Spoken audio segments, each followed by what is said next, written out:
Hello and welcome to Off the Shelf with Phil and Dave, the movie talk show where each week one of us takes a movie off our shelf and presents it to the other for discussion. This week, coming off of Dave's shelf, we've got 2013's Prisoners, directed by Denis Villeneuve and written by Aaron Guzikowski. Yep. And Dave, why is this movie on your shelf? That's an interesting question. Isn't it? A little bit. Recently, at Mother's Day, I think I saw my family. My brother came down, sister, and nephews. And it turns out my eldest nephew is a fan of Jake Gyllenhaal. Aren't we all? Well, he's 16. Okay. So it gives me some hope of the future that someone that age takes interest in a guy, not necessarily our generation, because that's more of the Harrison Ford. I don't want to age you here. So he peaked 2016. Yeah. But we've done Source Code. We think he's a pretty solid actor. Yep, generally speaking. Just saw him in The Bride recently. He's there. And because I have a mug that says World's Greatest Uncle, yes, I felt obligated to do this movie. And my sister is a librarian, been for decades, and she says, I will get it for you and have it ready for pickup at your library, which is literally a 2-minute walk for me. Yeah, first time you ever been in it. Yeah, and it took me 5 days to get there. Lazy. So I have made a temporary spot on my shelf for library rentals. Okay. I had to get rid of a few Bruce movies. It wasn't easy. I'm just kidding. I would never do that. Yeah. I had a little bit of space, fortunately. Just did some shuffling. I had this Cancun movie I just got rid of. That's very inside, but very inside. And I decided that we would do it just because of the timing. I have to get it back to the library, right? Sure. I don't want to be late. Of course not. It's under my sister's credentials. That's right. I don't want her to get in She doesn't trouble. answer any questions. Yes. So, and there we have it. Wonderful. Had you seen it before? I had, yeah. Okay. But I had zero recollection beyond having seen it. Okay. I watched it, video, whatever else, 2013, 14, somewhere in that region. Okay. And at the time, I don't really remember my feelings about it other than I think I liked it. But for whatever reason, when I took it off this time, when you said Prisoners, I was like, I think that's this one. And then when I watched it, I was like, I've seen this, but I could not tell you the beats. It's a pretty broad title. Sure. It could be anything. Sure. And I went in completely clean. I didn't watch the trailer. Yeah. I knew Hugh Jackman was in it, and obviously I knew Gyllenhaal was in it. They're on the poster. That makes sense. That was the extent of it. Okay. I asked my wife, hey, listen, I need to spend time with you and watch this movie. Yeah. Check out the trailer. Not with me in the room. I went downstairs. Respect. I gave her 3 or 4 minutes. Okay. I came back up. She was still watching the trailer. Wow. I think she was on Instagram first. Lazy. I just don't think she did the task. Gotcha. But she finished it and said, let's go watch it. And it was a long movie because, like you mentioned, it's a Villeneuve. Yeah. But we were going to watch half and half, but we stuck it through. So that says something about the movie. But what does IMDb say about the movie? Well, Old Faithful describes this movie as a desperate father takes the law into his own hands after police fail to find 2 kidnapped girls. Does it for me. It's all you need. Police failure. Wow. Man in his own hands. 2 kidnapped girls. That's it. That's it. That's the movie. It's going to be interesting. We don't do a lot of psychological thrillers. No. I feel, anyway. Maybe check the document. Check the Excel sheet. I enjoy them, typically speaking. Yeah. Like, I think it's one of those underrated genres that I don't like it until I watch it. And I'm reminded I like psychological thrillers because I love cop shows. So I'm already into, like, who did it. Yeah. The mystery. And this just adds another level of intrigue. Something interesting other than the usual, somebody broke the law, we don't know who it is, we found them sort of thing. So it can be interesting if done right. Yeah, I think that there's, we did Fallen, which I suppose would be something that falls into this category a little bit. Yeah, I would say so. And Frailty, I would suggest, into this category a little bit. I mean, people will classify The Sixth Sense as a horror movie, which I've never done. I think it would follow closer into the psychological thriller thing. It's not horror. Dissimilar to Silence of the Lambs, which we've all done. So it is something we've ventured into a little bit over the years. What I think is interesting about the quote-unquote psychological thriller is how much it gets away with by not calling itself a horror movie. Because if you watch this, you're sort of thinking, okay, this is a highbrow movie with A-list actors. I'd say. But I'd also say it's pretty brutal at times. They had actually cut some scenes There you go. because of that. Pretty violent, pretty gruesome at times. I had to look away a couple times. There you go. Yet, this movie is regarded very highly in the grand scheme of things, whereas something like Friday the 13th Oh, here we go. or Halloween or any of these other slasher movies, which I would argue the violence is not nearly as visceral, as penetrative as this one is. They're just using that as a we don't like these movies, like the Eberts of the world. It feels like it's a bit of a... They're targeted, I think. I think so. Now, it doesn't matter to me because I love horror movies and I love psychological thrillers, but there is this weird divide where it's acceptable on one level and not another, and that kind of pisses me off a little bit. The double standard. There is, yeah. I have a few examples, but I can't think of anything right now. Preparation, buddy. Welcome to the table. Speaking of tables, that can get us right into the movie, because if you notice, there is no title sequence. No. We get into a Thanksgiving. We get deers. We get deers. It opens on, and there is a title. There's not a title sequence, but there is a word. The title does appear. Obviously, the title of the film. You know what I meant. That's right. But it opens with the Lord's Prayer. Oh, yes. You're very familiar with it. Of course. I disregarded it every day that I went to school. Yeah, old enough to remember going into school and doing it. I don't know if it was every day or every Thursday or we something. did every day. Oh. Ms. Gross. Yeah. Coincidentally, that was my grade 3 English teacher. Mm-hmm. I have a book that I just was given back today. It was in an old hamper that I took or was given from the bookshelf in my grade 3 English class. Wow. That's a long time ago. We won't get into specifics. But that book has existed in my possession for 53 years. 35 years. Well, there's some interesting connective tissue. Yeah. Do you want to recite the prayer for us? No, here on... I couldn't remember. But the key takeaway is, forgive us our trespasses and for those that trespass against us. Yeah, I went to church every week until I was about 14. Yep. This was part of the... indoctrination. It was just part of the routine. Sure. It came usually about 2/3 through. Here we go. Really? You'd think you'd open with that. No, they had a really other good opener. Oh, yeah. So that I thought was an interesting way to open the movie. Because, again, I don't remember anything about it, and I certainly didn't know anything about it when I first saw it. So I'm coming out of it relatively blind on both counts. I heard it, and because I know religion can be a pretty strong thing in some states, and certainly was all over last week's movie, if you recall. Yeah, that's true. It was there. So I didn't think much of it. Okay. I think, okay, this guy is just religious, and he wants to say a little prayer before he kills a deer. There's a lot of, throughout the movie, crosses in the frame. I mean, the idea of Thanksgiving in and of itself. There's a lot of imagery that kind of falls into that, but I don't think the movie makes a meal out of it. Yeah, it's a little more subtle than frailty. Sure. Obviously. That's right. That's the movie. That's angels and demons coming from heaven to rid the world. Yeah, that is definitely something. An undercurrent that I felt didn't overplay itself, and I think that's a good thing. And speaking of Thanksgiving, we know you like your turkey as dry as bark on a tree. That is very true. Still can't believe that. Oh, yeah. Like take paper towel and wipe it down if it's too juicy. Yeah. You're a strange guy, Ace. And we have Terrence Howard as well. That's not... That's right. Yeah. We don't talk a lot about him. He's really good, generally. He was amazing in Four Brothers. That was a highlight for you. Yeah. One of many highlights for you, actually. Yeah. He's really great in Hustle and Flow. I haven't seen it, but that looks good. But funny connective tissue is Mark Wahlberg was in Four Brothers. Oh, yes. He was cast to be in this movie. It didn't work out for whatever reason. Ended up doing Lovely Bones. One of the worst movies I've ever seen. Yeah, the New Zealand movie. I was there.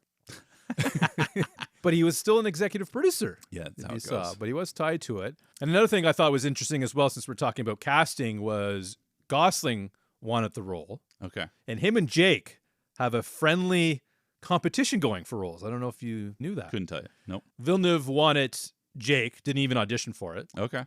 But luckily for Gosling, he got to work with him 4 years later on Blade Runner 2049. Yeah, so I thought that was a fun story. Christian Bale was attached to this for a while. Okay. Jackman was attached, unattached, reattached. Wow. That sounds John like Wayne Bobbitt thing. There you go. There's a throwback. But casting in general, I think it landed on something that was pretty good, pretty solid. Yeah, we don't. I think we're in good hands. Yeah, we don't usually play that game when it comes to this, as to who could have or might have or should have done it better. But this cast to me is, I mean, it's the cast you have. So to think about, it could have been better with, I think this is perfectly cast. I'm thinking about Gosling because I just went to theaters. Oh my goodness, here it is. And saw the Halle Mary project. Right? No? Close. You had all the right sounding words, but no, it's Project Hail Mary. That's also it. Religious. A little bit, yeah. Well, that term. I would say that is very religious, Yeah? the Hail Mary itself. Yeah, I'm not going to spoil it for you, but Rocky's in it. That's right. Yeah. Pretty good film, though, if you haven't seen it. Mm-hmm. It got extended in theaters. Oh, great. Yeah. Opportunities to go see it. Anybody, go to the movies. Go see the movies. In casting, I think Gosling is perfectly cast. Could Jake have done it? No. No. There you go. The answer. I don't think he's got the sense of humor. No. Jake in this, I think, is really good. Oh, yeah. And he's really good in a movie called Zodiac, which he plays a somewhat similar, lighter version of this. But I don't get funny guy when I think of Jake Gyllenhaal. Not that kind of funny, which is funny. One of his tattoos is Zodiac related. Sure. Fun fact. Smart man. Did some research, buddy. Yeah. More research than just finding out that you like dry turkey. That's in the archives. It is. It is. You've been listening. And like I mentioned, I have no idea what this movie is about. Like we're Still? No. I mean, is it about Terrence Howard playing the saxophone? I hope not. He's Or not the very trumpet? good. Or the trumpet? Yeah. Don't know my brass. I know my winds. Sure. Don't know my brass. You missed opportunity. I think a saxophone is a wind. Oh God, is So, it? Yeah, I wouldn't put it in the brass category. Tuba. That's brass. Yes. That's big brass, buddy. Brass balls. One thing I actually do, and how I really connected to this movie, is I like to go for a walk after a big turkey meal. Oh, yeah. Digest. Just go around the block. Sure. That's all you need to do. Stretch the legs. They say it's really healthy just to go for a little jaunt outside. Now, the adults didn't do that. They're just drinking and playing the trumpet. Yeah. Yeah. But they the paid the price. Yes, they did. It's terrible parenting here. And there's this RV. Now, me not knowing anything about this movie, I have a feeling, Phil, that the RV might just play a relatively strong role in this film. Yeah. That's the sense that you got. I mean, there's a slow push in on it. The music is ominous, and there's a low angle to impress upon us that it is threatening. Yeah. So the camera from inside as if someone's looking outside. Yeah. So I think there's a lot of things that would tell you that this is going to be a thing. I picked up on it. Good for you. Now, I'm not a parent. Truth. Not yet. Not that I know of. That's To right. clarify that. Yourself? Yeah, I'm a parent. You're doing a great job. Yeah. College. Sure. Thriving. Yeah. Slosh is one of their kids' names. It's great. Obviously, two kids get kidnapped. As a parent, the performances are bang on. Yeah. Like I can feel the emotion from all four parents. But having a little bit different perspective like yourself, having kids, does it have that sort of emotional like punch? Yeah, absolutely. To draw the audience in? I think even if you don't have children, I think the idea of innocent children getting kidnapped is evocative no matter what. Yeah, if you feel anything at all. Yeah, like I think if you're a human being and you somehow read that children had been kidnapped, beaten down, raped, murdered, whatever the case would happen to an innocent child that doesn't know any better. Sure. I don't think you have to be a parent to feel something there. Sure, but I was thinking more, is it easier to put yourself in Dover's shoes? Because he has actions later that are questionable. Sure, I guess so. Yeah. I mean, I watch movies from an empathetic point of view anyway, so true, I would be No the matter same if I'm watching Jake. I'm in his head. Yeah, you yeah. know, so it doesn't really connect that much, but I do believe that people in the world that are parents that would do that for sure. In fact, most of his performance is somewhat disturbingly reminded me, and maybe this is why I put it out of my brain in 2013, of my former father-in-law. Oh. Yeah, from the shitty goatee to the I know everything attitude to the I will safe and protect everybody all the time, despite not really doing any of that. Got you. Those things resonated far more than the I'm going to, torture some guy for kidnapping my kid. Now were we able to move past that? Oh, yeah, for sure. But it's still there. I'm It's like, still I know this character Yeah. type for sure. Yeah. And Jake, we get introduced to him in a cafe, not a diner. No presidents around. I didn't know what he was in this. Well, he looks pretty badass. I know. My first impression is this is the villain. Yeah, skeezy. I don't know about skeezy, buddy. Okay. Take it easy. Take it easy, not skeezy. But then I realized he's having somewhat of a friendly conversation, being playful with the. I'm a horse, by the way, just for signs. Okay. I don't know if you're Ram. Right, good for you. It's not bad. Yeah. And I'm an Aries, so it's like yeah, all the best. The one you don't want to be is a whistleblower. Or no, sorry, the rat. Get it? See what I did there? Yeah. Funny guy. Sure. Check it in the archives. But we realize he's on the CB real quick. Okay, this guy is a police officer. Okay, he's probably a protagonist in the movie. And I feel a little bit at ease knowing that the lives of these children might be in the hands of Jake because he gets things done. Yeah, I mean, it's very short order that the kids get taken and they have a match on the RV. Yeah, he's 5 minutes away. Yeah, easy peasy. Let's just get it sorted out. And when they get to the RV, the first order of business is it just drives into a tree. Yeah, and that at the time, made absolutely no sense to me. Well, what I thought was, is Mad Max driving this car? Shut up. Because that's the equivalent of how long it takes to like a daring getaway to it's over. It felt like that. Touche. Yeah. But yeah, you find out that when they pull him, it's Paul Dano, which I, again, had completely forgotten he was in. Yeah. I like this kid. Tarantino doesn't. I don't give a shit about Quentin Tarantino. That guy's a fucking idiot. Yeah, I mean, he gravitates towards these roles. Sure. Clearly, and generally does a pretty good job, I think. He's incredible in The Fabelmans. He's really good in There Will Be Blood. He's good in Love and Mercy. He's good in Looper, however small that part is. I don't get it. I think he's really good in this, too. I'm looking forward to the next Batman. That's true. He's fantastic in The Riddler as well. Yeah, so he's going to be the villain. I assume so, anyway. Yeah. Safe bet. Well, it's reasonable, anyway. He's in Arkham. Yeah. Hopefully he doesn't have to do any driving. Yeah. But we find out he has the IQ of a 10-year-old. Yeah, we discover this through the interrogation scene. I love interrogation scenes in movies. I think about L.A. Confidential, which we watched with Russell Crowe and Guy Pearce and their interrogations with different criminals in that movie. Yeah. Do you like Good Cop, Bad Cop? Is that one of the routines you like? Yeah? Absolutely. Yeah. Who wouldn't? I don't know. So I think Jake's incredible in this scene, and I think Dano's incredible. The fragility and the ominous portrayal that is Dano, I think, is really compelling. And watching Gyllenhaal do whatever the fuck he's doing. Yeah, getting right up in his face. And the sort of twitchiness. This is a guy that clearly is like burned out. Like he strikes me as a guy that hasn't slept in 15 days and is that level of intensity. And so that contrast, getting in his face, fucking with him, and Dano's just quiet bits of "don't touch me," doesn't say much. Stop. It's short, but I thought really delivers the contrast between these two characters. Do you know why? Tell me. He watched 100 hours of interrogation footage for this role. You really did the research. That's prep. Yeah, like me. Yeah, prepping for this role right here. The eye twitching thing I noticed pretty early. Yes, it sticks out. It does, and I love it. Sure. Tell me why. It was his idea. When you first watched it, though, why did I didn't know that at the time, actually. Yeah. You know, I don't know. It just, it was just, it's unique. Yeah. Could just be a case of dry eyes. He could be wearing some contacts. I don't know. Mm-hmm.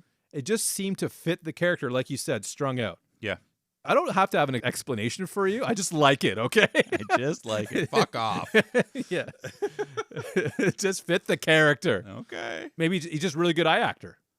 Yeah, he's fantastic. I think he conveys all of those things. Yeah. I just thought you would have more to say about it. He knows his strengths. He's like, I'm a good eye actor. Can I do it? Yeah. And Villeneuve's like, you can do whatever you want, buddy. Bien sûr, mon ami. You didn't have to audition for this. That's true. So he's got carte blanche, as you would say. I would say.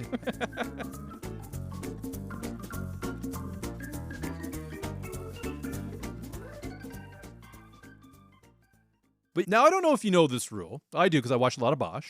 Okay. Speaking of interrogation scenes, there's a few in there. Yep. Check it out. Yeah. On HBO. Just kidding. It's not. Prime. Sure. And you have 48 hours to charge anybody that you've arrested. Okay. If you don't have a strong enough case, they will let you go. Yeah. They'll still tail you, maybe. They have reason. Probable cause. Probable cause is very important. Mm-hmm. I don't know how much you need just to tail a guy, though. Like, anybody could just... I'm tailing a guy right now. You can sit outside anyone's house if you wanted to. Yeah. Don't do that, by the way. It's a little creepy. Yeah. I found that out the hard way. Binoculars is what gave it away. So they don't really have enough. And I don't think they do either. This decision, to me, watching all this Bosch, yeah, you let him go. You got nothing, really. Yeah, absolutely. These are the things that I like about the cop shows I watch. Obviously, the interrogation, but it's the investigative part of things. The procedural piece. Yeah, I watch a ton of Forensic Files. It's our dinner time show. Freak. Yeah, apparently. It's a feel-good show for me. Okay. So we have Jake, who's never lost a case. Truth. Similar to Matlock. That's what they say. That's been said. Yep. It's Law and Order right there. Half the show is Jake is the cop and Matlock is the lawyer. I'd watch that show. Yeah, you would watch that show. Of course you would. Over dinner. And our good friend Jake pays a visit to his first, not suspect, but the aunt of Mr. Alex Jones. Yeah, he visits the first aunt. The first aunt of many to come. Yeah, he's doing the investigation. So we've got Alex in custody. We need to know who he is. So talk to his aunt, his closest living relative. And it's Melissa Leo, who won an Oscar. No TV. Only does movies. That's right. I would know her. That's right. She's great in The Fighter. She's in a bunch of other movies. She's really good and fairly unassuming in this. And what we do get, however, and this to me is where there's a lot of opportunities to talk about. Roger Deakins. He's good. He's phenomenal. Great cinematographer. Yeah. And they've worked together before. Villeneuve, I think the Blade Runner they did together. Well, after this, yes. 2017. Yes. Nominated for an Oscar. I thought an incredibly good-looking movie as well. Deakins only won one Oscar. He's nominated 16 times. Wow. Maybe 17. But this scene, he pulls up, and every shot is on purpose. This movie is incredible for the direction. It's an early one in his career. That's the impression I got. Just a quick side note. When I think about Villeneuve, I think about, obviously, Dune. I think about Arrival. Yep. I think about these sci-fi-ish, extraordinary types of movies. And when I think about Nolan, I think about Interstellar and Inception. Yep. And then I think about Prestige. Sure. I'm like, I haven't seen it, but I feel like this is the odd one out. The odd one out of it. And they both start with letter P. So I thought that was something. I think that's not reasonable. Founded. Yeah, unreasonable for sure. Just watching the direction, the style, and the look of this is fantastic. He pulls up. We see the Trans Am in the foreground. Jake's in the middle ground. We've got Holly in the background. And then later, when he's looking through Alex's room, we see a couple of other knickknacks and so forth. But he sees a little RV. Yep, clearly a fan. And he just taps it on the desk. And the way in which this rolls and is perfectly framed. One take. I don't know how many it was. It could have been 100. But just the aesthetic sense to show that. It's not flashy. It's not showy. It's just about craftsmanship. And it's beautiful. Yeah, because when he makes that movement with the truck, where it ends up is completely natural. It's where they choose to frame it. Or they have the frame and they continue to do that shot until it's right. Special features, buddy. Yeah. You figure all that Either out. way, it's a gorgeous shot. And we get Gyllenhaal doing his job. Good or bad, right or wrong, it shows that investigations can go cold. It shows investigations lead you to different places. You see one thing 100 times, step away from it, and there it is. I think that's one of the things I really like about these types of movies and why I watch Bosch and why I watch all those police shows is I love the process. Yeah. And I love the clues. I like the haha moments where you see something, and I know there's going to be one eventually. Some shows do it too much, like in Suits, I'm watching it, when Mike, the smart guy, has this revelation because of some character said one word.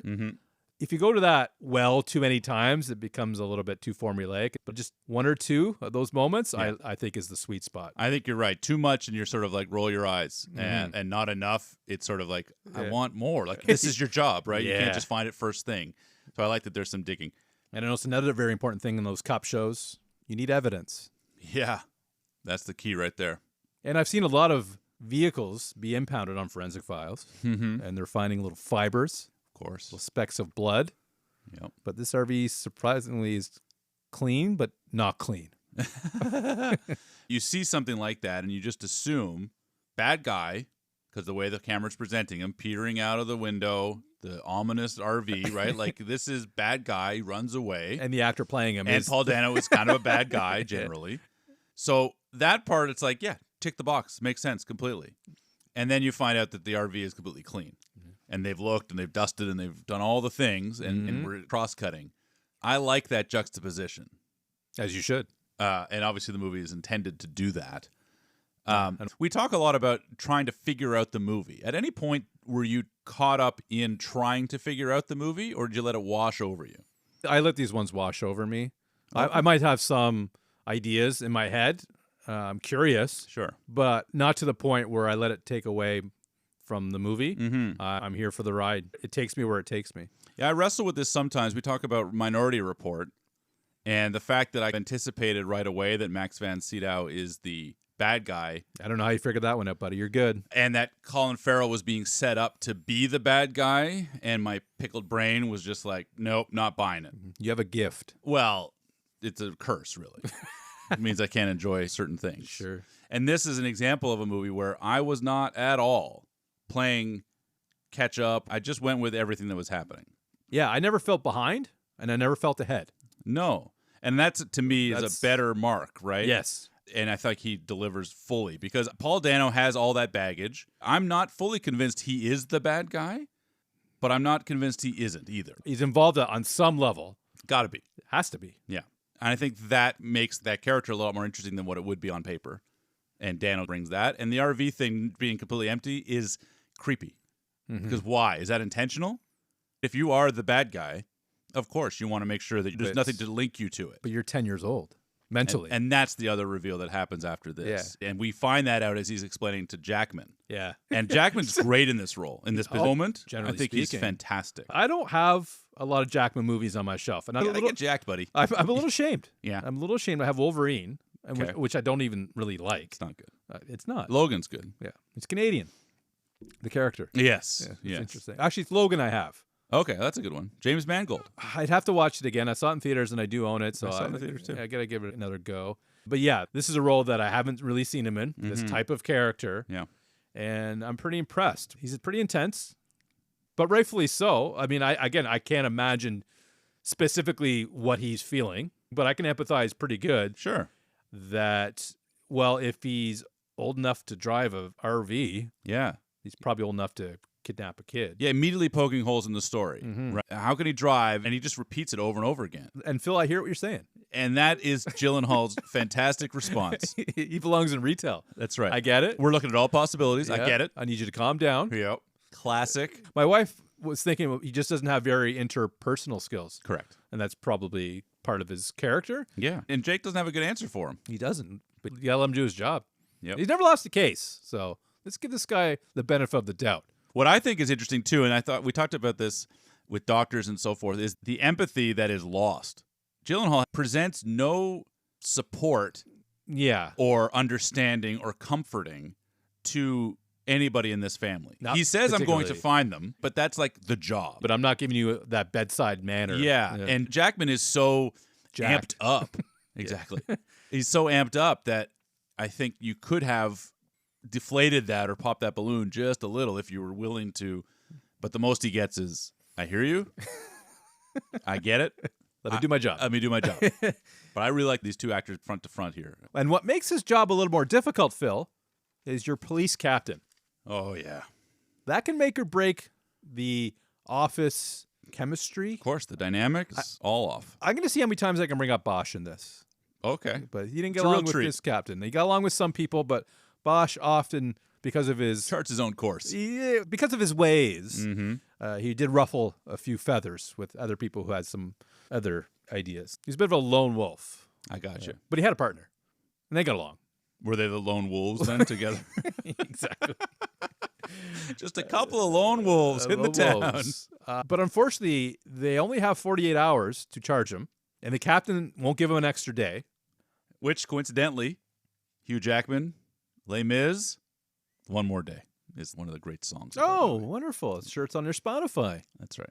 But the job doesn't stop, so he's going to keep on looking for suspects. In his combative stance with the police captain, he says, I've got a list of pedophiles, so if you just stop getting in my way, I'm going to go look them up. I'm going to go do my job. And that's concerning, the amount that he gave out. And that, like, Oh, mile sure. radius, like, wow. I Yeah. hope that's not true. And a little montage, real quick, though. Yeah. Not really noteworthy. No. But one is what I thought, dead on the floor. That was my first impression, because Sure. we're dealing with possibly murders, Sure. mysteries. It's a dark movie. It could be. It Sure. fits. But like me in my 20s, just drunk on the floor. That's right. With Don't a mind me. little bit of drool coming out the side of your mouth. No big deal. Yeah. Don't worry about it. Yeah. Step over me to get someplace else. Yeah. And this is what turns out to be a local priest. Yeah. Gyllenhaal sees a cord going in an odd direction and goes to move the fridge because it's not really where it's supposed to be, and voila. discovers a hidden room Without a stairwell. Yeah. That's dangerous. Very. That house would not pass a safety. No. Cars that have to pass safeties, but you know what I mean. Yes. Same Yes. idea. Not to code. When he gets down there, my wife's like, how is he going to get back up? Yeah. I'm like, don't worry about it. It's Jake. Yeah, trying to figure out the movie. And these are scary moments in these movies, and I find them more scary than the horror movies that we watch. Yeah. Because I don't know what's going to happen. Totally. I know all the tricks now, and I know the purpose of it is the kills. Yeah. For that type of movie, that slasher film, Yeah. that is what it's all about, It's for just sure. really on the type of execution. Are we doing the chainsaw this week? Yep. The blade? Sure. You're going to get garroted. Yeah. Lots of options. You have the, what was that one in the third one? The harpoon? Oh, the harpoon. Absolutely. Yeah. Yeah. That's a good time. Yeah. First kill ever in the Jason mask right there. That's true. Check the archives. So I'm not scared. It's not like I'm like nestled into my wife's armpit or anything like that. Pretty Maybe for a specific. second. It did happen. But I appreciate that suspense in these types of movies. And it was justified with our results. Yeah, it turns out there's a big old dead body down there. Been there for at least a few days. A few days I don't to be- know how that works. Sure. President Files hasn't explained that to me, but Yeah. probably Fifth about. season. Yeah, it's not a skeleton, No, So it hasn't been definitely years. decomposed to a certain extent, for sure. but enough to ask some questions. That's right. To the priest is why this dead body in your And basement. what do you think of the priest's answers? Do you buy it? I have no reason to not trust this priest. He's a priest. Well, he's on the child sex predator Well, list, I mean, so, aren't they all? Fair. Just kidding. Yeah, generally speaking, I didn't quite understand how he died necessarily. Like, is the priest responsible for his death? So from a legal perspective, I was confused. Okay.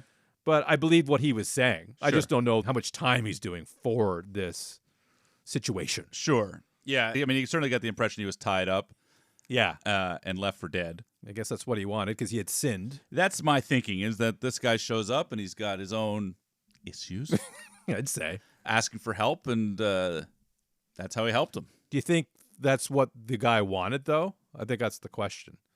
Or is like, this is what you're getting for your sins? Well, he said the guy asked him to help him stop Well, he did. after 17 kidnapped or whatever children. So I suspect it's in that. Well, that's a win. He stopped. Yeah, mission accomplished, I'd say. The father did what he needed to do.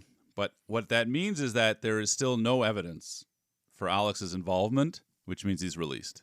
Yeah. The window's closed. That's and, right. And Jackman, Terrence Howard, and the whole families, they're all scouring the forest, and then Jackman finds out. Keller is his name. I it's a believe. weird name. It's an odd name. It's like a two last name guy. Yeah. I don't like it. No. I'm out. I'm done. Doesn't make sense. So he just runs off, and he attacks Alex on the footsteps of the courthouse. Not a good move. And what does Alex say? Oh, what does he say? He says, they didn't cry until I left them. Yeah. Did I get that right? You got it. And I heard it. Yep. You heard it. We all heard it, except nobody else heard it. Yeah.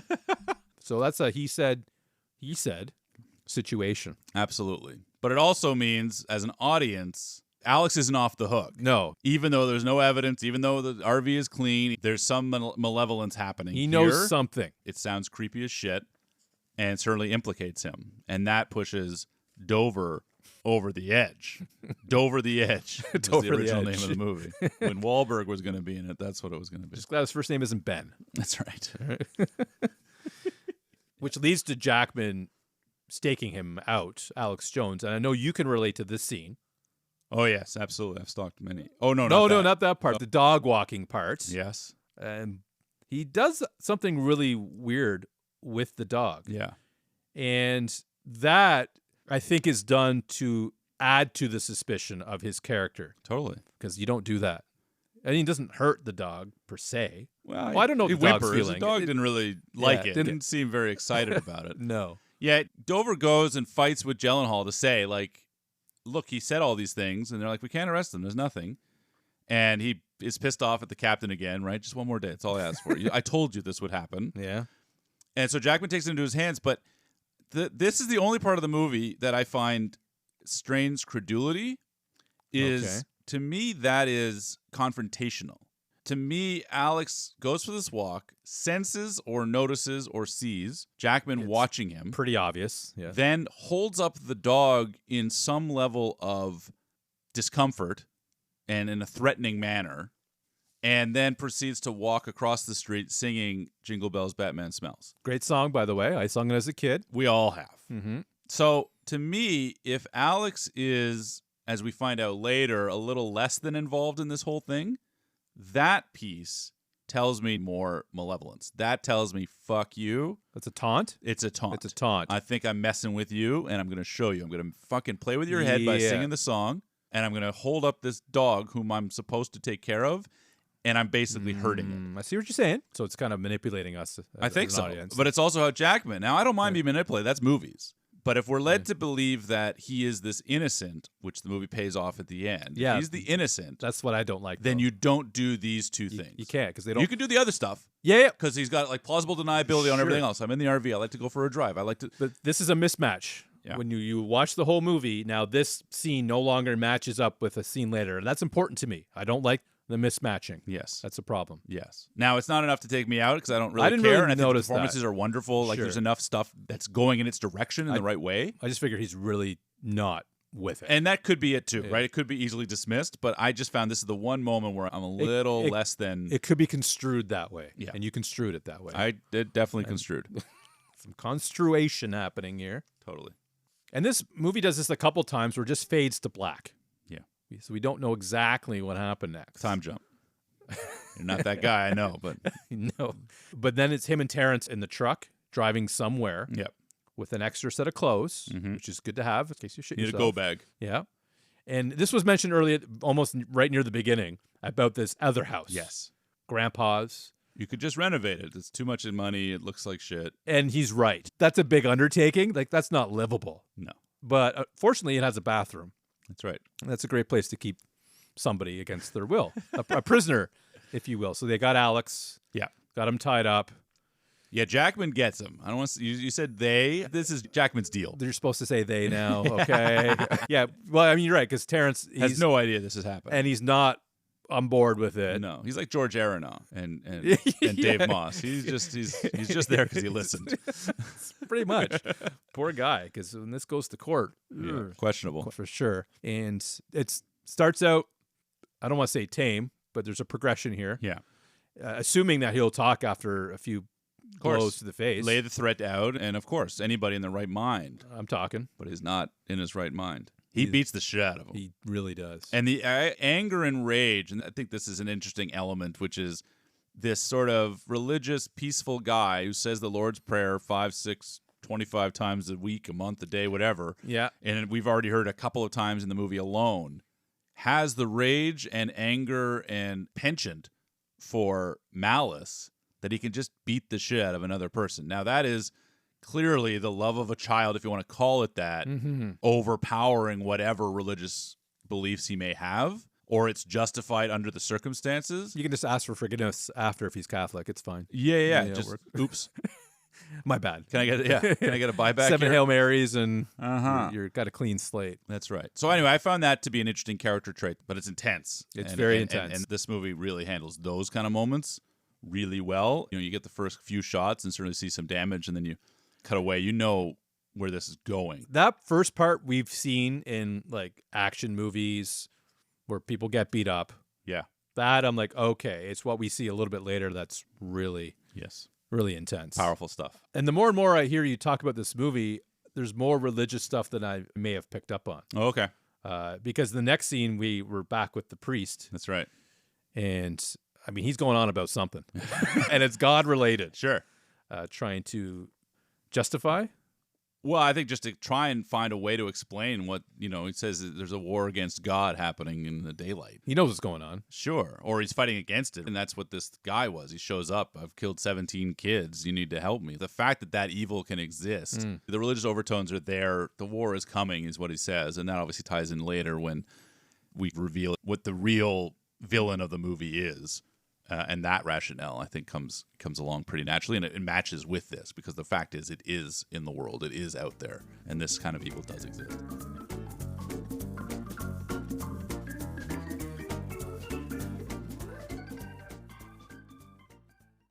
We are introduced to another suspect.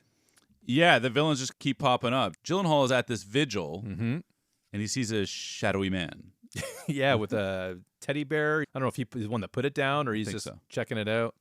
He likes teddies. I feel like I've seen him in the same role before. Built for it, I would say. He's creepy looking and he fits the role. Yeah. Good casting in this movie. Totally. Generally speaking. And if you're not guilty, probably wouldn't run. We just saw it earlier. If Alex isn't guilty, he wouldn't run. So this is an echo of that, right? So do they work together? Do they know one another at all? We'll find out. But he gets away. Jake's, he's not winning any track and field events. No, but he gets a look at him enough to get a sketch artist involved. Yeah. And obviously propels the movie a little longer. And I think Gyllenhaal, particularly in this section, I've liked him throughout the whole movie, but in this section, I think he's really good. This is a much different role from a few weeks ago in Everest.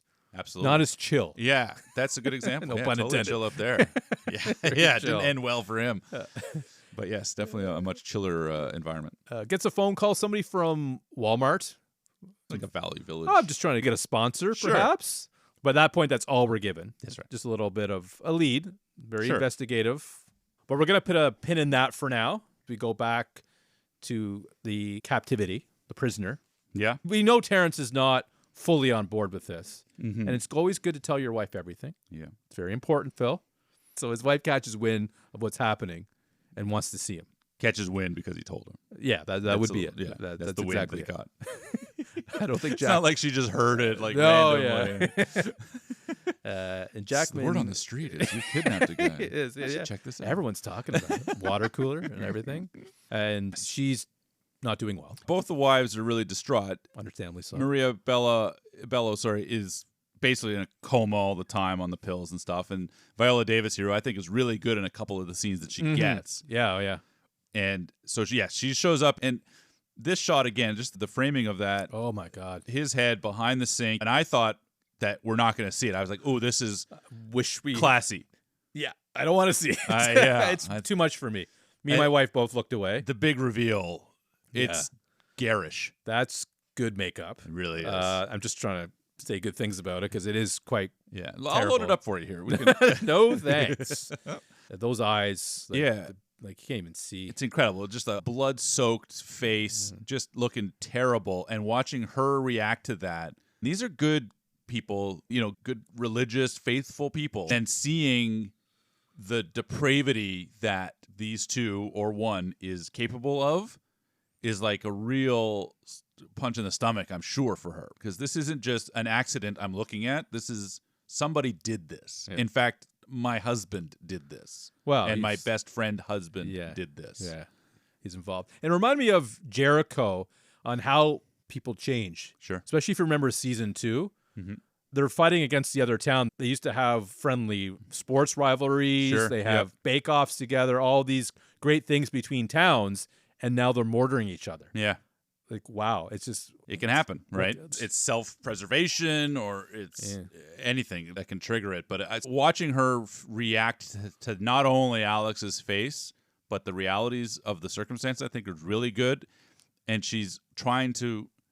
She's trying to get a different approach. Yeah, the softer approach. Because the other one's good cop, bad cop. Bad cop ain't working. Yeah, because he's not talking, and that was a little bit frustrating. That's, I think, the point. I know it is. We are Jackman in that. Like, just stop. Because I don't want to see it anymore, let alone I don't want you to feel it anymore. Get it. And she unties his hands. And just when you think, maybe this guy has nothing to do with anything. Yeah. He acts like he does. Sure. He goes after her, cuts him, tries to get out the window. It's like, okay. We're back at square one again here. That's it. Jeez. Yeah, Jackman uses it as validation and affirmation. Okay, that's it. He still isn't talking. First excuse, he tries to run away, and he attacked me. He's capable of violence, therefore, I'm in the right. Thus, the wooden shower is born. Oh, my God. That's rough. Totally rough. Can you imagine? Well, that's what I don't quite get about Alex. Okay. Like, understand he's 10-year-old mentally. But to go through that pain and that suffering, this is torture at this point. Totally. I would say, with the hot, cold water. There's no argument about that. Maybe there is. I think they lose it, though. I think he would still have the mental capacity to say, I do know something. Like, is he just protecting his aunt by not... Because he was with the kids. He has information. And he's not saying anything. But why is he not saying anything? I don't know. It's not really...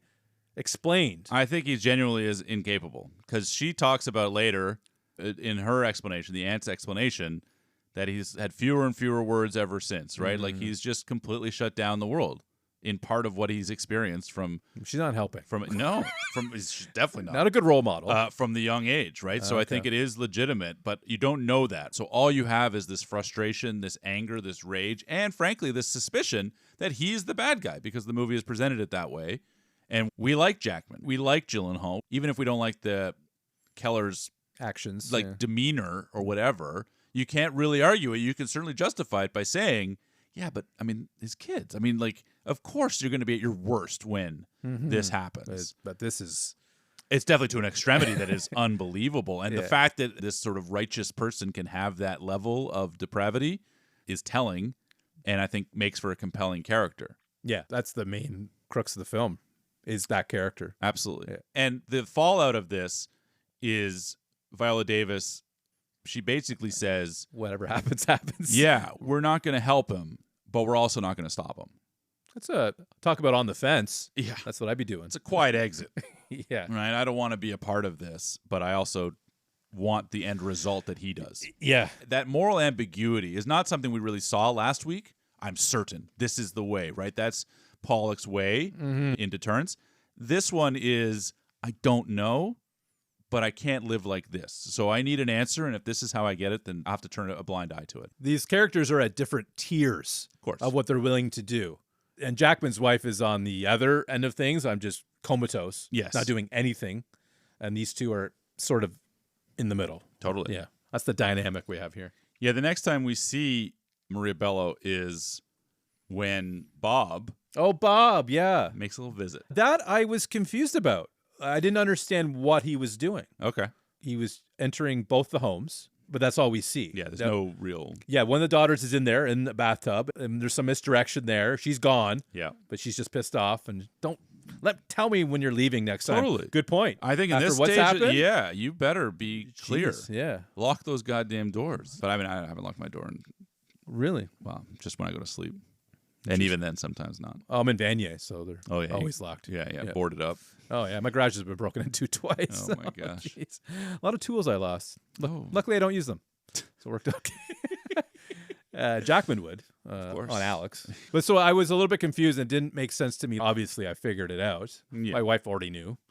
Of course. I'm sure you did too. And that, again, maybe it's just an oversight by me.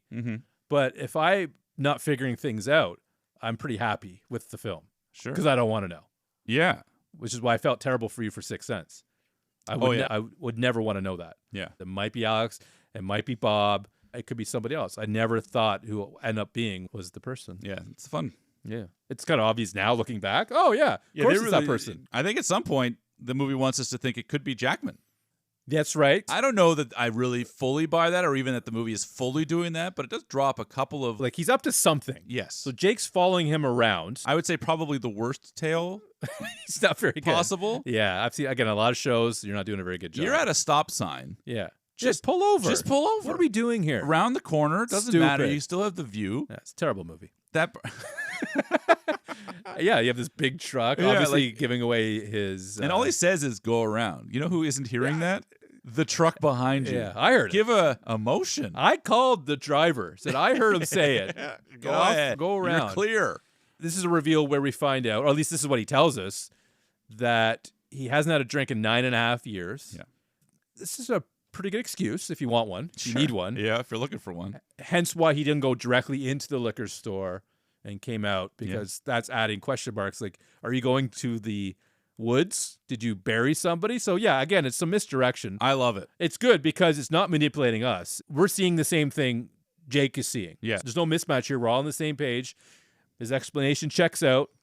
We know it's bullshit. I know it's bullshit. But the fact that he can come up with it that fast, and he does it 2 or 3 more times in the movie, where he's able just to think on his feet, play the game, and manipulate himself in or out of a situation. And this is the first example of that, and I find it totally plausible, like you're saying. Even though I know it's bullshit, I'm impressed at the way in which he's slinging the bullshit. And very soon after, he's at his grandpa's house, and here comes Jake. Yeah. And he... What's better? I got it. You already know I'm a drinker because we've established. Now I'm just drinking on the floor. I don't want my wife to see me. Yeah, that's plausible. Totally reasonable. Now, a little bit of contrivance. He gets close to the bathroom and he gets a phone call. But that happens. Yes. There's no reveal there, as expected. However, that is quite an important phone call because there's a Bob sighting. At the Value Village. Walmart, whatever you want to call it. Sure. And he gets there soon enough where he can tail him. Yeah. And tracks him down to his homestead. And this guy does not do himself any favors. No. At the door. He is not trained for this situation whatsoever. This is definitely one of the creepier performances I've seen in a while. I mean, there's no logical answer for the questions anyway, so it's not like he can get out of it, really. No. Like, you have any kids? No. You bought kids' clothing? Yeah. Whoops, by mistake. I mean, you could try a little bit harder. Sure. He's no Dover coming up with these quick-witted responses. No. He's not Alex, a 10-year-old, but I get the impression he's in that same arrested state of young 10, 12, like clearly not. He's got things going on. Sure. But he's not able to communicate, right? He's obviously off on his own. Yes. And then we get a quite interesting scene here, Phil, that I was not expecting. And it almost put me above the weird echelon, if that's the right term. Probably not, of where I want movies to go. Okay. And that's crossing the line, you're saying? It didn't. I was intrigued by it, but the snakes. Okay. You don't like them? I don't like snakes. You know that. Sure. People often compare me to Indiana Jones, MacGyver. All the greats, buddy, don't like snakes. Yeah. And he doesn't mind, Jake. Sure. He's just opening up all these containers. What I think was funny about that scene, it's the only thing I think is funny about that scene, because it's really traumatic otherwise. I didn't find anything funny, but what is it? Jake being surprised 3 crates in a row. That's more snakes? He opens up, he jumps back, and then he opens the next one, and he jumps back. Dude, snakes are just snakes, makes me man. chuckle. It never gets easier. And I'll tell you another thing that maybe part of why the snakes aren't everyone's favorite. Mm-hmm. It's what happened at the Garden of Eden, buddy. Oh. The snake enters the Garden of Eden, ruins it for everybody. That's true. There's some connective tissue for Connective tissue.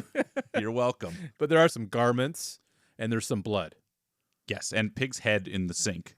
There we go. It's a lot of creep. It's a lot of weird stuff. Another suspect that isn't clearly the guy, but it could be the guy. Yeah, totally plausible. If this was the guy, it would make complete sense. Yeah.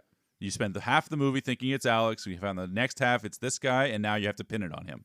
In like a traditional movie, that could very well be the plot of this movie. Yeah, or red herring. Or red herring. Yeah. I'm looking at my watch, though, and like, I don't think this is the guy. Yeah, I wonder, I actually have a question about that. When we're watching these types of movies, how often, if at all, do you look at your watch and or wiggle the mouse or whatever else to reveal how much is left?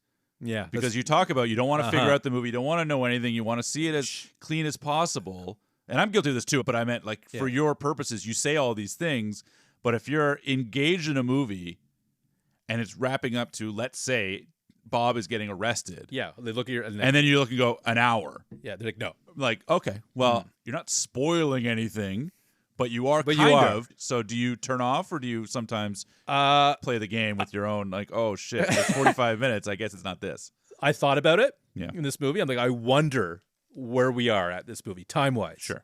But I didn't look because I didn't want to know. Yeah. And sometimes I do want to know because the movie doesn't have me. Sure.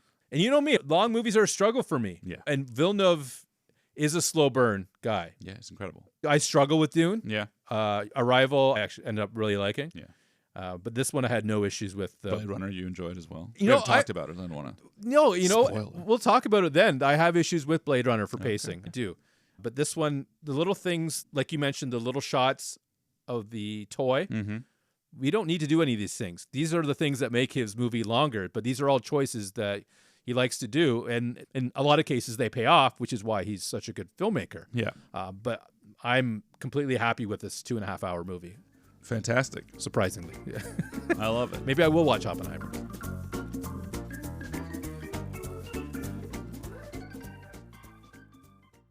He has the crates, the snakes, the whole thing. Probable cause. That's right. Yeah, absolutely. They arrest him. They bring him in. Yeah, interrogation 2.0. But in the interim, they get to show the pictures of the clothes. Yeah. And I love this scene. It's painful to watch, but yeah. Having Jackman out in the hallway while Howard's doing his thing, his revelation that she's not coming, his wife can't even approach the moment at this time, And watching them leave and walk past him with almost no acknowledgement either, that relationship is completely It's strained. destroyed, if not. Mm-hmm. And then Jackman facing Gyllenhaal going through one by one those photos, fucking incredible. I thought. And when he sees the sock, that performance right then and there, I've struggled with this, as you know, in many movies. Like when there's such a big emotional moment that it's almost impossible for an actor to get to that level. Sure. He does. Yeah. And I was impressed. I agree. And what he has is the line afterwards, which I love, which is, you wasted time. Lashing out. It's not Jake's fault. You let this happen. I don't know about that. Well, from his perspective. Maybe. You let Alex leave. But he has him, so That's right. So he's not loose. But he still doesn't know where his kid is. And it's been 6 days or whatever else. I love the line, and I love that because of the obsessive nature of Gyllenhaal's character so far, that's going to eat at him. I think I know why he said it, but Jackman's character thought it was Alex anyway. You're admitting that you're wrong yourself. Like you're wrong too then. So you're both wrong. Yeah, I think it's more of you waited this long to find this guy, and if you were spending less time following me into I suppose confectionery stores or whatever else. 1 hour. Yeah, make a difference. I guess in these things they could. But anyway, in the end, it leaves Jackman empty, and he goes back to the house where he's got Alex, and he just screams and yells, like, tell me anything, something, you have to. And he's fucking with the hot scalding water. Ooh. Doesn't he finally say something here? Mazes. That's right. Yes. Finally said something. That's God. Right. He also says something will get to you. And I think at that point, Jackman thinks it's the ant. I'll fuck with the ant, and that will trigger him. It's the move. That's the move. That's the move. So yeah, this maze thing starts to become a thing. Things are finally starting to connect a little bit. Sure. Bob's got the book, but also all the walls are mazes. Yeah. And speaking of Bob, and this has happened in Bosch, got a hold of a firearm. Uh-oh. Yeah. And you'll appreciate this because it's all on screen. Yeah. Blows his own brains out. Yeah, looks great. And we're left with nothing except for the maze. Yeah. I don't know what a maze is. I don't know what I'm doing with that. Yeah, I keep saying he's been drawing it for 3 hours, and Gyllenhaal's just kind of losing his mind. Yeah, I gets really frustrated, yeah. And then after that happens, he goes back, and he's still more frustrated. He smashes the shit out of his keyboard. Mm-hmm. And then he plays with the little RV toy. And here's the ha-ha moment. Here it is. And he sees the picture of the medallion? Yeah. I'd call it a medallion. Yeah. On the priest? Oh, on the dead body. Dead body. On the dead body, Philip, that was in the basement at the priest's house. Yes, but I certainly didn't pay any attention to the medallion on the guy in the basement of the priest's house. Oh, heavens, no. You wouldn't be a good investigator. No. We all know that. It's a trick of the movie that we get to be on everybody's journey in a different way. And the ability of the movie to do that, I think, is really commendable because I find myself completely engaged when Gyllenhaal's on the screen following that track. Yeah, I love that track. And then I'm equally on the same plane with Jackman on his track. So it's really great storytelling. And if you can throw in a little blood, head blowing up, I'm okay with that too. Sure you are. Now, in contrast to that, speaking of Jackman's track, as it were, he decides a different approach based on the conversation with Alex, and he goes to chat with Aunt Holly. Mm-hmm. And he's trying to play good cop, if you will. Yeah, I mean, that's the right play. It helps as a misdirect for sure, because I have no idea what's happening. And it softens him up a little bit, but you know that because of the last hour and a half of the movie, he is not, for lack of a better term, a good guy. So there's an angle to whatever he's doing, and he's trying to fish. I feel like I'm in a maze, right? He's trying to catch her in some connection to what happens with Alex. But we didn't win this round. Leaves empty-handed. Yeah, but he gets to hear the story, which obviously we as an audience is more important, about Alex and her kid that died of cancer. Mm-hmm. I didn't pick that up at the time, obviously, but that is the motivation. Absolutely. She establishes, very devout, very Christian family. And that Alex had an accident with a snake earlier. And then since then, he's gotten progressively worse. So there might have been some venom in there. Who's to say? But there is some connection to what happened to Alex and why. And here's another example of this undercurrent underneath it. But for now, we just know her as, I had a rough life. This kid, I'm trying my best. I picked up Alex. I'm trying to... Just trying to get by. Yeah. And I think she's really good in this movie. And the mystery deepens at this point because we find out the blood that was on the clothes was pig's blood. That's right. Makes sense. We saw a pig's head. Yes. In- I mean, I don't know if it makes sense Well, necessarily, but it makes sense, yes. Yeah, which kind of confirms Bob may not be the guy. Yeah. After all, we can't really question him. No, that's right. Didn't take. But they do allude to the fact that he feels like it was play acting.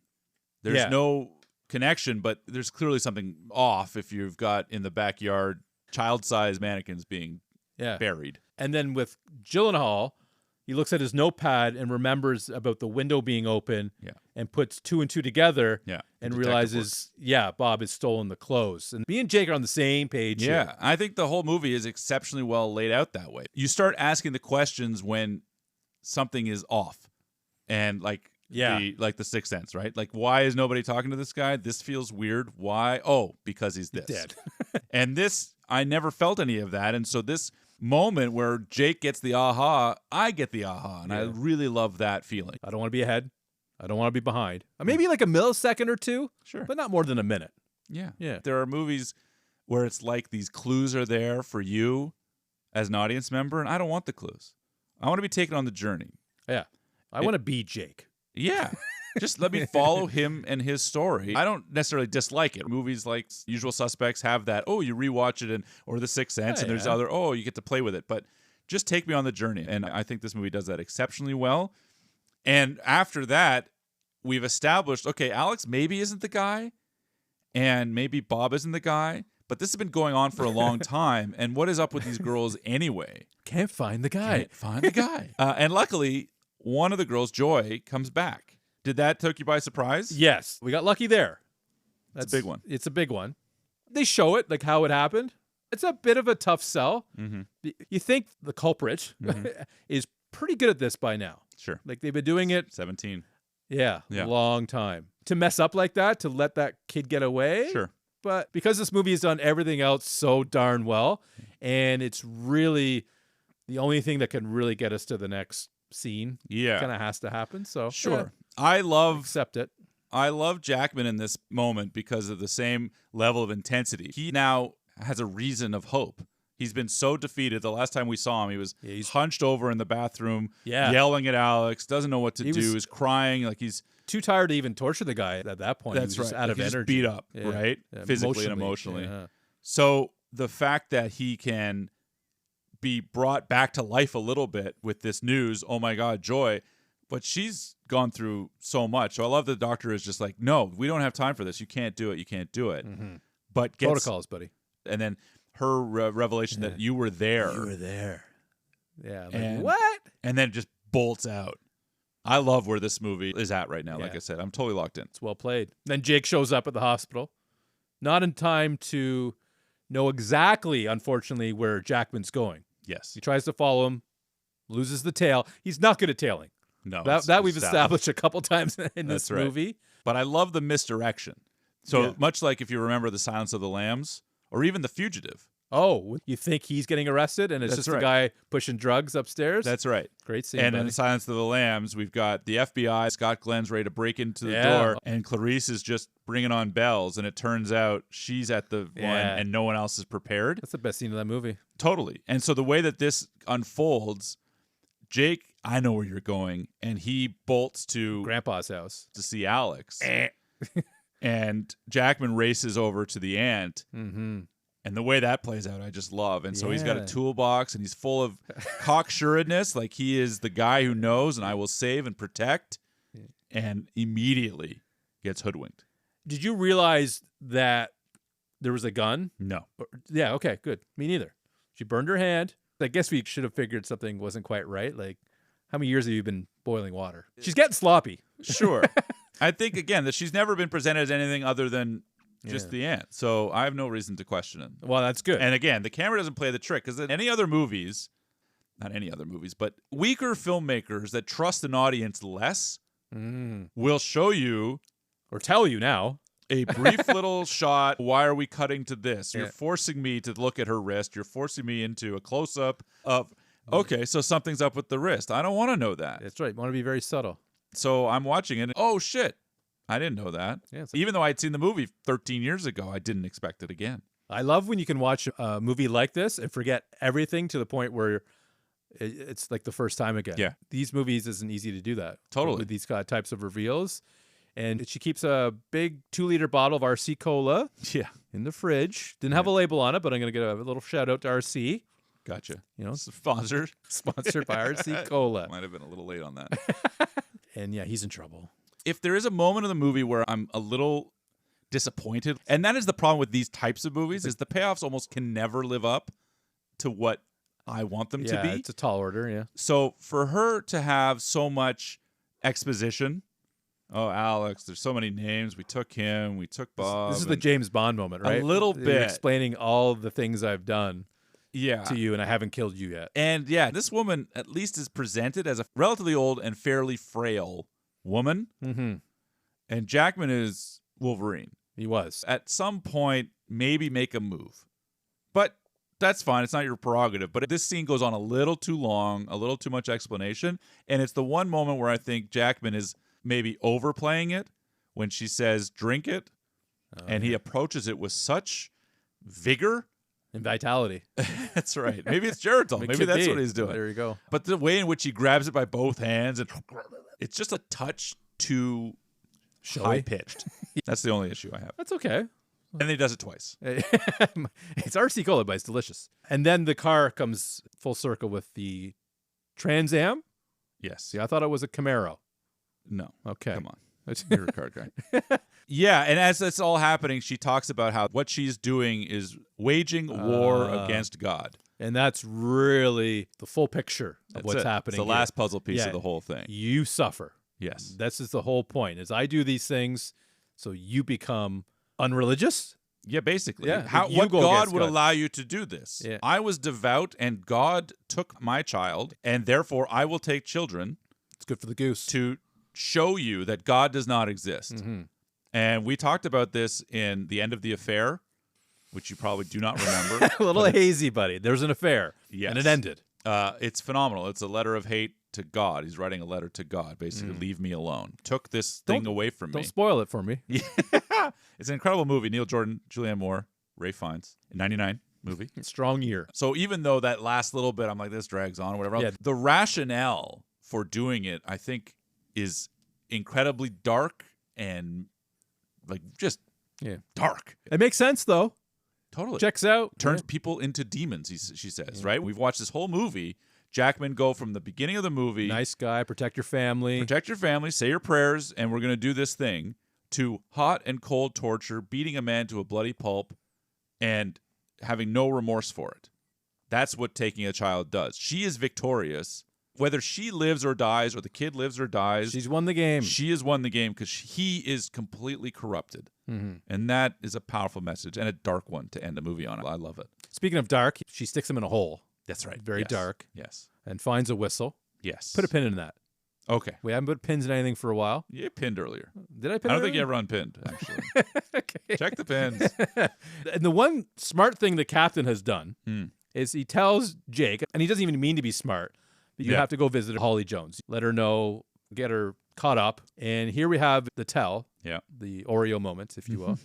He sees the maze in Holly's house Yeah. on her husband who left 5 years ago. Yeah. It's all connected. Now, this to me is a little bit easy, wraps up a little bit quick. Okay. Walks in, shoot each other. I think it's quickly. shot really well. Yeah. Shot twice.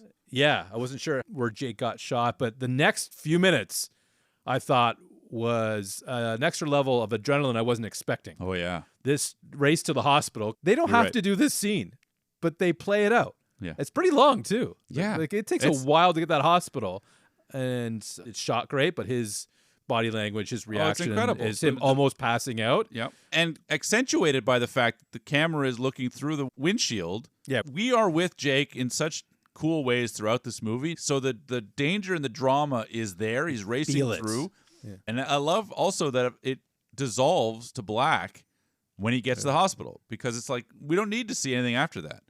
Yeah. Jake arrives, saves the kid, mission's accomplished. Do you not want any sort of time to think the kid makes it or No. not? No? Okay. No, I don't think at this point it matters. Okay. to me, getting to the hospital tells me everything's going to be okay. I'm not sure what kind of drugs these kids have been under. We don't know the recuperation process. So great that they survived. Not very chatty, though. They're pretty traumatized. I imagine so. And Jake's recovering. He's going to be fine, too. Yep. That's important as well. Yeah, you get your happy ending. Yeah, I mean, in a movie like this, I want that. Sure. Generally speaking, I do. And I know I'm not alone in that. We've been through a lot, so I think it's a reward for us for it to end relatively well. Okay. In my opinion. I don't think this ends well at all. Are you talking about the ambiguous? No, I mean, that too. But I think ultimately everybody is so traumatized and destroyed that nobody is ever going to be well again. I do have actually a point to bring up with that, because we have Alex Jones, who's reunited with the woman that was in this scene long time ago, Sure. who lost her kid 26 years ago, never found her, blah, blah, blah. That kid has been tortured. Yeah. Not to mention all the other stuff he's been through. Totally. To why he's not talking in the first place. Sure. And I don't think they do that character justice No. at all. Like, it's just mean, he'll be fine. Don't worry about him. I don't think he's going to be fine is the point. But the fact that they're reunited just means, like... Yay. Like, yeah, well, like, the mom is probably happy. But Alex certainly isn't. Once she sees the state of him, she... May not be. This might sound dark, but Sure. she's probably better off without. Sure. And then There that you go. doesn't sound good. Doesn't but sound like a happy ending, though, right? no. And Gyllenhaal, he solved another case. I don't think he's any better off after having seen what he's seen. We'll be fine. The kids, same. Oh, yeah. They're That done. relationship between Joy and Anna and the parents and each other, that's broken. That's destroyed. Yeah, that's a good point. So, That's not, and Keller it's is not a missing. happy ending. And at this point, we don't know what's up, but he's missing, which means Maria Bello and her family is never going to be the same. She says he's never contacted me. And then if he does come up, he's going to jail for having done what he did to Alex. Yeah, So Jake agrees. regardless of the ambiguity of what happens next, this is to me, a very dark ending. It feels really comforting to me. Now that you mention it, it's not so happy. I mean, it would be worse if the kids weren't found, but they'll never be the same again. So Yeah. that's a good point. I mean, they're not dead, right? So that's obviously something in the pro column. yeah, but there's a lot of cons. There's a lot of cons happening. And then obviously that is furthered by Gyllenhaal going back to the house. Yeah. It's frozen ground now, which means eventually Jackman would be found because they will excavate the whole project. It's not Eventually. going to be for months. So Yeah. he will be dead. He would be dead in that set of circumstances, yes. So However, we have Jake standing, looking around, and I didn't even hear the whistle I heard the whistle. the first time. I have an ear for it, though. Okay. I married a referee, so There you go. got a You're whistle. right in that world. Yeah. I didn't hear it at first, and then eventually it got a little louder. And Well, I figured think that's it out. well played where it is Totally. faint enough and you'll hear it a little bit more. Yeah. Now, I don't know what you think. I'll ask you. Mhm. But I never really had a doubt that he would find him. Oh, really? Oh, he hears the whistle. He'll figure it out. Okay. I think He'll he get- absolutely does not. I think he'll get closer and closer and closer. And he's smart enough to realize, oh, here's a car. Mhm. Maybe could be something underneath the car. And then he just has to lift the wood and there he is. Yeah. It is definitely not like Inception. We're like, oh, I don't know. Okay. I don't think he does. Oh, interesting. Even if he figures that part out, he managed to track it down. There's no car key. You got to move the car. You got to do the thing. I don't think he would put all that together in the time it takes. Because he says you might get 24 hours if you give yourself a tourniquet. 15 minutes. You can find him in 15. Okay. Yeah. Well, we'll see. The keys are probably in the car. Like, why take them out? For what her purpose is for that car? Mm-hmm. Even I just push it. It's probably neutral. All right. Don't worry about it. There you go. There he is. Pull him out. David, does this movie stay on your shelf? It does until May 5th. Oh, that's right. It's Because that's when I have to return it to the library. Gotcha. You're going to watch some special features, get in there. Is it a DVD? It is a DVD. Oh, wow. I think the library only deals with DVDs. No, they got Blu-rays too. Do they? Oh, yeah. Oh, okay. Good to know. Any 4Ks, but they got some Blu-rays. We'll get there. We'll Yeah, get there. Yeah. I don't think I would permanently put this on my shelf. Okay. I'm saying that now because it is a mystery, and now I know the mystery. Okay. So I don't think there's replayability as much in a movie like this because of certain reveals. Time travel back 20 years. This is a wonderful rental. You pick this up Friday night, Yep. nice thriller, get the popcorn going. I would even say, like, this is theater worthy. Like, I would watch this in a theater. Oh, wow. 100%. Theater-worthy. Yeah. I really enjoyed the movie. I had a good experience with it. The 2.5 hours went by pretty quick. My wife liked it as well. I hate to say this because it makes a 16-year-old happy, but Jake was amazing. This is my favorite Jake Gyllenhaal movie that we've done. Oh, wow. Now, we haven't done a lot. No, but we've done a fair Yeah, amount. and I've seen more that we haven't done. And even Certainly better than The Day After Tomorrow.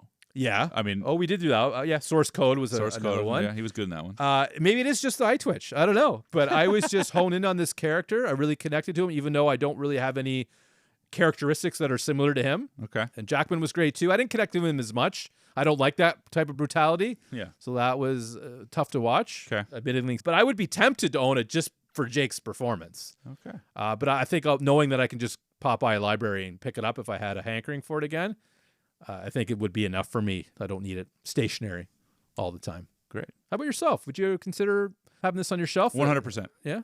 I loved it.